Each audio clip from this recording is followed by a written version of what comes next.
আসসালামু আলাইকুম। Channel I কৃষি সংবাদে সবাইকে আমন্ত্রণ জানাচ্ছি। আমি আল আভি জাহান। এখনকার এই সংবাদ আয়োজন একই সঙ্গে চ্যানেল আই এর ইউটিউব চ্যানেলে এবং চ্যানেল আই এর ওটিটি প্ল্যাটফর্ম আইস্ক্রিনে লাইভ স্ট্রিম হচ্ছে। বিএনপি চেয়ারম্যান তারেক রহমান বলেছেন, সংস্কারের প্রশ্নে শুধু রাজনৈতিক বিষয়ে আলোচনা হচ্ছে, তবে কৃষি, চিকিৎসা, কর্মসংস্থান ও শিক্ষার মতো জীবন ঘনিষ্ঠ বিষয়ে আলোচনা হওয়া উচিত। রাজধানীতে গণমাধ্যম ব্যক্তিত্বদের সঙ্গে শুভেচ্ছা বিনিময় অনুষ্ঠানে তিনি বলেন, দেশে সমস্যা ছিল ও সমস্যা আছে, তবে 5ই আগস্টের আগের বাংলাদেশে ফিরতে চায় না দেশের মানুষ। দেশের স্বাধীনতা, সার্বভৌমত্ব সমুন্নত রাখতে একসাথে কাজ করার আহ্বান জানান তারেক রহমান।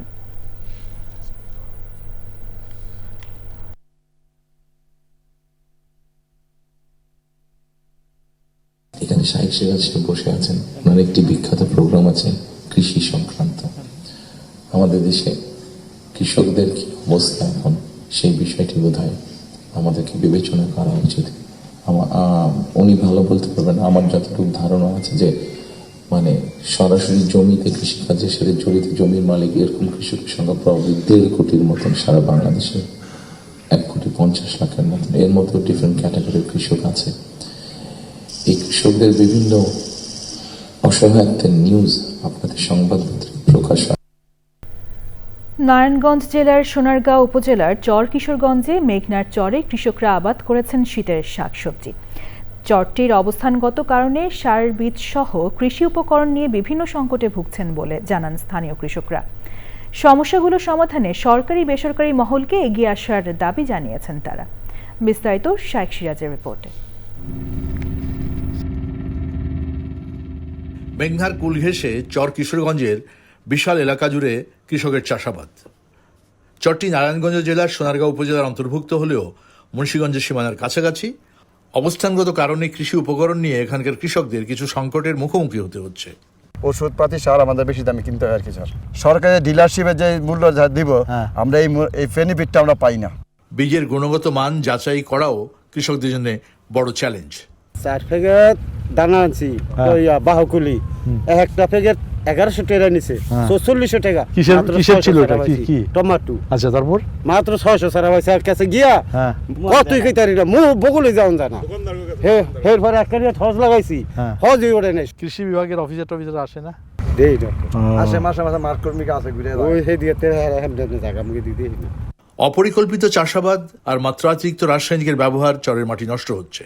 আগে প্রচুর ফসল হইতো, আমরা এটি তো 3 ফসল করি, কিন্তু ইদারিন সারে যে জমিন গিলি দুর্বল আছে, নষ্ট আছে। যেমন এই যে বাগুন গাছ মরে, কিছু আগে কোনো গাছ মরতো না, যে কোনো জিনিস অল্প সারে মানে প্রচুর ফলন হইতো। তবে সকল সংকট উতরে দেশের শস্য ভাণ্ডারে ঠিকই যোগান দিয়ে যাচ্ছে এই চরের কৃষক। চরের কৃষক জেগে উঠেছে। একসময় যে চর ছিল পতিত, সেই চরগুলো এখন কৃষকের হাতের ছোঁয়ায় শস্যের ভাণ্ডারে পরিণত হয়েছে। অসুবিধা আছে, ভালো মানের বীজ, কৃষি সহায়তা, পরামর্শ এগুলো পেলে এই চরগুলোকে আরও অনেক ফসল সমৃদ্ধ করা যায় এবং যোগাযোগ ব্যবস্থার উন্নয়ন ঘটাতে পারলে শহর অঞ্চলে এই চরের উৎপাদিত শাক, সবজি, ফলমূলের একটা বড় যোগান দেওয়া যায়। নারায়ণগঞ্জের সোনারগাঁ থানার চর কিশোরগঞ্জ থেকে শাইখ সিরাজ, চ্যানেল। এ নিয়ে বিস্তারিত প্রতিবেদন প্রচার হবে আজ রাত 9টার সংবাদের পর হৃদয় মাটি ও মানুষ অনুষ্ঠানে। দ্বীপ জেলা ভোলায় সরকারিভাবে প্রতিষ্ঠিত হ্যাচারি সহ আঞ্চলিক হাঁস প্রজনন খামারটি দীর্ঘদিন ধরে অবহেলিত অবস্থায় পড়ে আছে। কোটি টাকা ব্যয়ে নির্মিত এই খামারটি লোকবল সংকট, যন্ত্রপাতি বিকল এবং সংস্কারের অভাবে অচল হয়ে পড়েছে। হারুনুর রশিদের তথ্য, ভিডিওচিত্রে আল মুকসিদের রিপোর্ট। ভোলা সদর উপজেলার বীরশ্রেষ্ঠ মোস্তফা কামাল বাস স্ট্যান্ডের উল্টো পাশে অবস্থিত প্রাণী সম্পদ মন্ত্রণালয়ের অধীন সরকারি আঞ্চলিক হাঁস প্রজনন খামার 2011 সালে প্রায় 8 কোটি টাকা ব্যয়ে দক্ষিণাঞ্চলের মধ্যে সর্বপ্রথম এই খামারের হাঁসের বাচ্চা ও ডিম উৎপাদনের কার্যক্রম শুরু করে সরকার। স্থানীয় ও খামারিরা কম দামে এই খামার থেকে উন্নত জাতের হাঁসের বাচ্চা ও ডিম সংগ্রহ করতেন। সেই খামারটি প্রায় অকার্যকর অবস্থায় পড়ে আছে। আমরা যারা খামারি আছি তাদের দূর থেকে হাঁসের বাচ্চা নিয়ে আসতে হয়, এতে কেরিং খরচ অনেক বেশি করে। ভোলায় যে ব্যাপক পরিমাণ হাঁসের চাহিদা আছে, এই চাহিদার তুলনায় বাইরে থেকে যোগান দিতে হয়। সরকারের উচিত এই দিকে নজর দেয় এবং এই হাঁস খামারটা যাতে যথাযথভাবে চালু হয়। লেয়ার, গ্রোয়ার ও ব্রুডারে 10,000 হাঁস পালনের ধারণ ক্ষমতা থাকলেও বর্তমানে সব শেড মিলিয়ে মাত্র 550টি হাঁস রয়েছে। দীর্ঘদিন ধরে হ্যাচিং মেশিন নষ্ট থাকায় কয়েক বছর ধরে বন্ধ রয়েছে হাঁসের বাচ্চার উৎপাদন কার্যক্রম। আমরা নেট কিনা পর্দা দিয়া কোনো রকম বেড়া দিয়া হাঁসের রাখি।